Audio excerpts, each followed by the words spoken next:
A Poseymom customer named Keith wrote in with this question.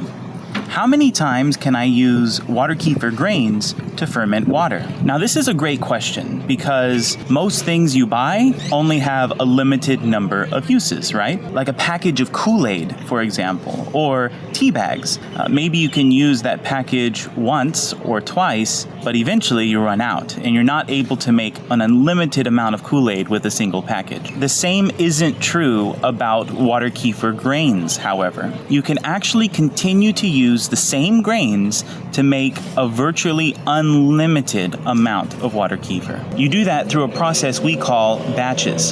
So when you get your water kefir grains in the mail, maybe you bought them from us, from Poseymom, you can use those grains to make your first batch of water kefir, following the instructions we have on the website. Once you finish that first batch and you strain out those water kefir grains, you can repeat with a second batch, following the same instructions again and again and again. As long as you take care of those water kefir grains and keep them healthy, they can be used for a virtually unlimited number of water kefir batches. So maybe instead of using a Kool-Aid packet or tea bags as an analogy for water kefir grains, it might be better to think of those water kefir grains as a fruit tree. So if you plant an apple tree in your backyard, as long as that apple tree remains healthy, it can continue to produce harvest after harvest of apples for you for many, many years into the future. In the same way, if you take good care of your kefir culture,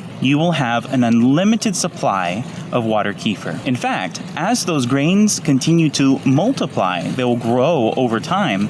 You can create 2 batches at a time or 3 batches at a time, or you can share the extra grains that you've produced with friends. If you have a probiotics related question that you would like help with, go on down to Poseymom.com and click the link at the top of the website that says Contact Us. We'll be happy to answer your question by email, and perhaps your question will be featured in a future video.